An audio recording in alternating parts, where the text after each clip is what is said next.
Hi ಎಲ್ಲರಿಗೂ ನಮಸ್ಕಾರ. ನಾನು ಇವತ್ತಿನ ವಿಡಿಯೋದಲ್ಲಿ ಬೋಟಿ ಗೊಜ್ಜನ್ನ ಹೇಗೆ ಮಾಡೋದು ಅಂತ ತೋರಿಸ್ತಾ ಇದ್ದೀನಿ. ಇವಾಗ ಅವರೆಕಾಳು ಸೀಸನ್ ಆಗಿರೋದ್ರಿಂದ ಇದ್ಕಿದ ಅವರೆಕಾಳನ್ನು ಬಳಸ್ಕೊಂಡು ತುಂಬಾ ಟೇಸ್ಟಿಯಾಗಿ ಬೋಟಿ ಗೊಜ್ಜನ್ನ ಈ ರೀತಿ ಒಂದ್ಸಲ ಟ್ರೈ ಮಾಡಿ. ಟೇಸ್ಟ್ ಅಂತೂ ಸಖತ್ತಾಗಿರುತ್ತೆ. ಇದೇ ರೀತಿ ಕುಕಿಂಗ್ ವಿಡಿಯೋಸ್ಗೋಸ್ಕರ ಶಾಲಿನಿ ಕೈಪಾಕ ಯೂಟ್ಯೂಬ್ ಚಾನಲ್ನ ದಯವಿಟ್ಟು ಸಬ್ಸ್ಕ್ರೈಬ್ ಮಾಡ್ಕೊಳ್ಳಿ. ಬನ್ನಿ ಹೇಗೆ ಮಾಡೋದು ಅಂತ ನೋಡೋಣ. ನಾನಿಲ್ಲಿ ಒಂದು ಬೋಟಿನ ತೊಗೊಂಡಿದ್ದೀನಿ. ಬೋಟಿನ ಚೆನ್ನಾಗಿ ಕ್ಲೀನ್ ಮಾಡಿಕೊಂಡು ತೊಗೊಂಡಿದ್ದೀನಿ. ಒಂದು ಅರ್ಧ ಸ್ಪೂನ್ ಆಗೋವಷ್ಟು ಅರಿಶಿನದ ಪುಡಿ ಹಾಕ್ಕೊಂಡಿದ್ದೀನಿ. ಸ್ವಲ್ಪ ಉಪ್ಪನ್ನು ಹಾಕ್ಕೊಂಡು ಚೆನ್ನಾಗಿ ತೊಳೆದಿಡ್ಕೋಬೇಕು. ಒಂದು 3ರಿಂದ 4 ಸಲ ಚೆನ್ನಾಗಿ ತೊಳೆದಿಡ್ಕೋಬೇಕು. ಚೆನ್ನಾಗಿ ಕ್ಲೀನಾಗಿರುತ್ತೆ ನೋಡಿ. ಈ ರೀತಿ ಅರಿಶಿನ ಮತ್ತು ಉಪ್ಪು ಹಾಕಿ ಚೆನ್ನಾಗಿ ಮಿಕ್ಸ್ ಮಾಡಿ ಈ ರೀತಿ 3ರಿಂದ 4 ಸಲ ತೊಳೆದು ಎತ್ತಿಡ್ಕೋಬೇಕು. ಇವಾಗ ಒಂದು ಕುಕ್ಕರ್ಗೆ ಸೇರಿಸ್ಕೊಳ್ತಾ ಇದ್ದೀನಿ. ಕುಕ್ಕರ್ಗೆ ಬೋಟಿ ಹಾಕ್ಕೊಂಡು ಸ್ವಲ್ಪ ಅರಿಶಿನ ಹಾಕ್ಕೊಳ್ತಾ ಇದ್ದೀನಿ. ಸ್ವಲ್ಪ ಅರಿಶಿನ ಹಾಕ್ಕೊಂಡು ಸ್ವಲ್ಪ ಉಪ್ಪನ್ನು ಸೇರಿಸ್ಕೋಬೇಕು.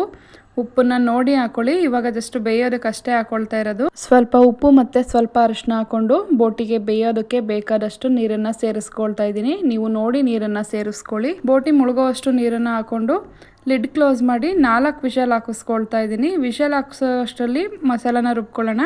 ಒಂದು ಮಿಕ್ಸರ್ ಜಾರ್ಗೆ ಒಂದು 2ರಿಂದ 3 ಸ್ಪೂನ್ ಆಗೋಷ್ಟು ಹಸಿ ತೆಂಗಿನಕಾಯಿ ತುರಿ ಹಾಕ್ಕೊಳ್ತಾ ಇದ್ದೀನಿ. 8ರಿಂದ 10 ಕಾಳು ಮೆಣಸನ್ನು ಹಾಕ್ಕೊಳ್ತಾ ಇದ್ದೀನಿ. ಮೆಣಸು ಮತ್ತು ತೆಂಗಿನಕಾಯಿ ತುರಿ ಹಾಕ್ಕೊಂಡಾದ್ಮೇಲೆ ಒಂದು 3/4 ಇಂಚ್ ಆಗೋಷ್ಟು ಹಸಿ ಶುಂಠಿನ ಹಾಕ್ಕೊಳ್ತಾ ಇದ್ದೀನಿ.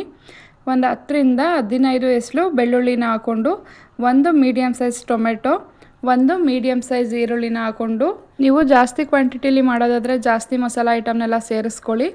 ಸ್ವಲ್ಪ ಚಕ್ಕೆನ ಹಾಕ್ಕೊಳ್ತಾ ಇದ್ದೀನಿ. 1 ಇಂಚು ಚಕ್ಕೆ ಹಾಕ್ಕೊಂಡು 1 ಸ್ಪೂನ್ ಆಗುವಷ್ಟು ಹುರ್ಗಡ್ಲೆನ ಸೇರಿಸ್ಕೊಳ್ತಾ ಇದ್ದೀನಿ.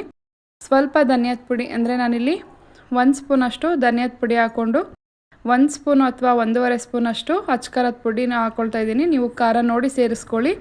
ಸ್ವಲ್ಪ ಕೊತ್ತಂಬರಿ ಸೊಪ್ಪು ಹಾಕ್ಕೊಂಡು ರುಬ್ಬೋದಕ್ಕೆ ಬೇಕಾದಷ್ಟು ನೀರನ್ನು ಸೇರಿಸ್ಕೊಂಡು ಮಸಾಲಾನ ನುಣ್ಣಗೆ ಪೇಸ್ಟ್ ಮಾಡಿ ಎತ್ತಿಟ್ಕೊಳ್ತಾ ಇದ್ದೀನಿ. ತರಿಯಾಗಿ ಮಾಡ್ಕೋಬಾರ್ದು, ನುಣ್ಣಗೆ ರುಬ್ಕೊಂಡು ಎತ್ತಿಟ್ಕೋಬೇಕು. ಇವಾಗ ನೋಡಿ ಈ ಕಡೆ ವಿಷಲ್ ಆಗಿದೆ. 4 ವಿಷಲ್ ಹಾಕಿಸ್ಕೊಂಡಿದ್ದೀನಿ. ಇವಾಗ ನೀರನ್ನು ಚೆಲ್ಬಿಡಬೇಕು. ನೀರು ಮತ್ತು ಬೋಟಿನ ಸಪ್ರೇಟ್ ಮಾಡ್ಕೊಳ್ತಾ ಇದ್ದೀನಿ. ನೀರನ್ನು ಚೆಲ್ಲಿ ಬೋಟಿ ಮಾತ್ರ ಸಪ್ರೇಟಾಗಿ ಒಂದು ಪಾತ್ರೆಗೆ ಎತ್ತಿಟ್ಕೊಳ್ತಾ ಇದ್ದೀನಿ. ನೋಡಿ ಬೋಟಿನ ಇವಾಗ ಮೊದಲು 4 ವಿಷಲ್ ಹಾಕಿಸ್ಕೊಂಡ್ರೆ ಸಾಕು. ಚೆನ್ನಾಗಿ ಕ್ಲೀನ್ ಮಾಡಿ ಬೋಟಿನ ರೆಡಿ ಮಾಡಿಕೊಂಡ್ರೆ ಬೋಟಿಲಿ ಸ್ವಲ್ಪನೂ ಕೂಡ ಸ್ಮೆಲ್ ಇರಲ್ಲ. ಈ ರೀತಿ ನೀರನ್ನು ಚೆಲ್ಲೋದ್ರಿಂದ ಹಸಿ ವಾಸನೆ ಎಲ್ಲ ಹೋಗಿರುತ್ತೆ. ಇವಾಗ ಒಂದು ಕಡೆ ಕುಕ್ಕರ್ಗೆ ಸ್ಟವ್ ಆನ್ ಮಾಡಿ ಕುಕ್ಕರ್ ಇಟ್ಕೊಂಡಿದ್ದೀನಿ. ಕುಕ್ಕರ್ಗೆ 2 ಅಥವಾ 3 ಸ್ಪೂನ್ ಎಣ್ಣೆ ಹಾಕ್ಕೊಂಡು ಒಂದು ಮೀಡಿಯಮ್ ಸೈಜ್ ಈರುಳ್ಳಿನ ಈ ರೀತಿ ಉದ್ದಾಗಿ ಸಣ್ಣದಾಗಿ ಹೆಚ್ಚಿ ಹಾಕ್ಕೊಳ್ತಾ ಇದ್ದೀನಿ. ಈರುಳ್ಳಿನ ಹಾಕ್ಕೊಂಡು ಚೆನ್ನಾಗಿ ಫ್ರೈ ಮಾಡ್ಕೋಬೇಕು. ಈರುಳ್ಳಿಲಿ ಇರ್ತಕ್ಕಂಥ ಹಸಿ ವಾಸನೆ ಹೋಗಿ ಸ್ವಲ್ಪ ಕಲರ್ ಚೇಂಜ್ ಆಗೋವರೆಗೂ ಮಧ್ಯ ಮಿಕ್ಸ್ ಮಾಡಿಕೊಂಡು ಒಂದು 2ರಿಂದ 3 ನಿಮಿಷ ಫ್ರೈ ಮಾಡ್ಕೋಬೇಕು. ನೋಡಿ ಇವಾಗ ಈರುಳ್ಳಿ ಎಲ್ಲ ಚೆನ್ನಾಗಿ ಬಾಡಿದೆ, ಚೆನ್ನಾಗಿ ಫ್ರೈ ಆಗಿದೆ, ಹಸಿ ವಾಸನೆ ಎಲ್ಲ ಹೋಗಿ. ಇವಾಗ ನಾವು ಇದಕ್ಕೆ ರುಬ್ಬಿಟ್ಕೊಂಡಿರೋವಂಥ ಮಸಾಲಾನ ಸೇರಿಸ್ಕೊಳ್ತಾ ಇದ್ದೀನಿ. ಮಸಾಲ ಹಾಕ್ಕೊಂಡು ಮಸಾಲಾನ ಹಸಿ ವಾಸನೆ ಹೋಗೋವರೆಗೂ ಚೆನ್ನಾಗಿ ಫ್ರೈ ಮಾಡ್ಕೋಬೇಕು. ಈ 2ರಿಂದ 3 ನಿಮಿಷ ಮಸಾಲಾನ ಚೆನ್ನಾಗಿ ಫ್ರೈ ಮಾಡ್ಕೋಬೇಕು. ನೋಡಿ ಈ ರೀತಿ ಸುತ್ತ ಎಣ್ಣೆ ಬಿಡಬೇಕು. ಅಲ್ಲಿವರೆಗೂ ಒಂದು 3 ಅಥವಾ 4 ನಿಮಿಷ ಮೀಡಿಯಮ್ ಫ್ಲೇಮಲ್ಲಿ ಇಟ್ಕೊಂಡೇ ಚೆನ್ನಾಗಿ ಫ್ರೈ ಮಾಡ್ಕೋಬೇಕು. ಇವಾಗ ಮಸಾಲ ಎಲ್ಲ ಚೆನ್ನಾಗಿ ಫ್ರೈ ಆದಮೇಲೆ ಬೋಟಿನ ಸೇರಿಸ್ಕೊಳ್ತಾ ಇದ್ದೀನಿ. 4 ವಿಷಲ್ ಹಾಕ್ಸಿದ್ನಲ್ಲ, ಆ ಬೋಟಿನ ಸೇರಿಸ್ಕೊಂಡು ಬೋಟಿ ಜೊತೆ ಮಸಾಲ ಎಲ್ಲ ಮಿಕ್ಸ್ ಆಗೋ ಥರ ಒಂದು 2 ನಿಮಿಷ ಮಿಕ್ಸ್ ಮಾಡ್ಕೋಬೇಕು. ಚೆನ್ನಾಗಿ ಎಲ್ಲ ಮಿಕ್ಸ್ ಮಾಡ್ಕೊಂಡಾದ್ಮೇಲೆ ಇದ್ಕಿದ ಅವರೆಕಾಳನ್ನು ಹಾಕ್ಕೊಳ್ತಾ ಇದ್ದೀನಿ. ನೀವು ಮಸಾಲ ಸೇರಿಸ್ಕೊಂಡು ಬೋಟಿಗಿಂತ ಮುಂಚೆ ಆದರೂ ಕೂಡ ಈ ಇದ್ಕಿದ ಅವರೆಕಾಳನ್ನು ಹಾಕೋಬಹುದು, ಇವಾಗ ಕೂಡ ಹಾಕೋಬಹುದು. ಇದ್ಕಿದ ಅವರೆಕಾಳನ್ನ ಹಾಕ್ಕೊಂಡು ಚೆನ್ನಾಗಿ ಒಂದು ಸಲ ಮಿಕ್ಸ್ ಮಾಡ್ಕೋಬೇಕು. ನೋಡಿ ಈ ರೀತಿ 1ರಿಂದ 2 ನಿಮಿಷ ಮೀಡಿಯಮ್ ಟು ಹೈ ಫ್ಲೇಮಲ್ಲಿ ಇಟ್ಕೊಂಡು ಮಧ್ಯ ಮಿಕ್ಸ್ ಮಾಡಿಕೊಂಡು ಚೆನ್ನಾಗಿ ಫ್ರೈ ಮಾಡ್ಕೋಬೇಕು.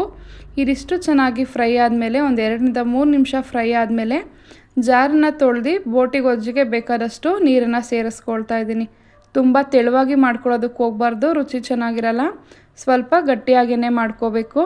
ನೋಡಿ ನಾನಿಲ್ಲಿ ಈ ರೀತಿ ಇಷ್ಟು ಕನ್ಸಿಸ್ಟೆನ್ಸಿಲಿ ಮಾಡಿಕೊಂಡು ಸಪ್ಪೆ ಅಂತ ಅನಿಸಿದ್ರೆ ಸ್ವಲ್ಪ ಉಪ್ಪನ್ನು ಸೇರಿಸ್ಕೊಂಡು ಮತ್ತೆ ಒಂದು ಸಲ ಚೆನ್ನಾಗಿ ಮಿಕ್ಸ್ ಮಾಡ್ಕೊಳ್ತಾ ಇದ್ದೀನಿ. ನೀವು ಕನ್ಸಿಸ್ಟೆನ್ಸಿ ನೋಡಿ ನೀರನ್ನು ಸೇರಿಸ್ಕೊಳ್ಳಿ.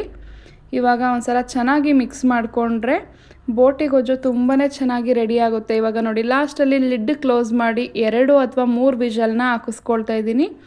ಇವಾಗ ನೋಡಿ ಲಿಡ್ ಓಪನ್ ಮಾಡಿ ತೋರಿಸ್ತಾ ಇದ್ದೀನಿ. ಟೋಟಲಾಗಿ 6 ವಿಷಲನ್ನು ಹಾಕಿಸ್ಕೊಂಡಿದ್ದೀನಿ. ನೀವು ಬೆಂದಿಲ್ಲ ಅಂದರೆ ಮತ್ತೆ 2 ವಿಷಲ್ನ ಹಾಕಿಸ್ಕೋಬೋದು. ನೋಡಿ ಪರ್ಫೆಕ್ಟಾಗಿ ಬೆಂದಿದೆ ಬೋಟಿ ಗೊಜ್ಜು. ತುಂಬ ತೆಳುವೂ ಕೂಡ ಆಗಿಲ್ಲ, ತುಂಬ ಗಟ್ಟಿಯಾಗಿಯೂ ಕೂಡ ಆಗಿಲ್ಲ. ಈ ರೀತಿ ನೀವು ಒಂದು ಸಲ ಇದ್ಕಿದ ಅವರೆಕಾಳನ್ನು ಹಾಕಿ ಒಂದು ಸಲ ಟ್ರೈ ಮಾಡಿ ಬೋಟಿ ಗೊಜ್ಜನ್ನು. ತುಂಬಾ ಟೇಸ್ಟ್ ಚೆನ್ನಾಗಿರುತ್ತೆ. ರೊಟ್ಟಿ ಜೊತೆ, ದೋಸೆ, ಚಪಾತಿ ಎಲ್ಲದಕ್ಕೂ ಕೂಡ ಬೆಸ್ಟ್ ಕಾಂಬಿನೇಷನ್. ಇದೇ ರೀತಿ ಈಸಿ ಆ್ಯಂಡ್ ಕ್ವಿಕ್ ರೆಸಿಪೀಸ್ಗೋಸ್ಕರ ಶಾಲಿನಿ ಕೈಪಾಕ ಯೂಟ್ಯೂಬ್ ಚಾನಲ್ನ ದಯವಿಟ್ಟು ಸಬ್ಸ್ಕ್ರೈಬ್ ಮಾಡ್ಕೊಳ್ಳಿ. ವಿಡಿಯೋ ಇಷ್ಟ ಆದರೆ ನಿಮ್ಮ ಫ್ರೆಂಡ್ಸ್ ಫ್ಯಾಮಿಲಿ ಜೊತೆ ಶೇರ್ ಮಾಡಿ. Thank you for watching.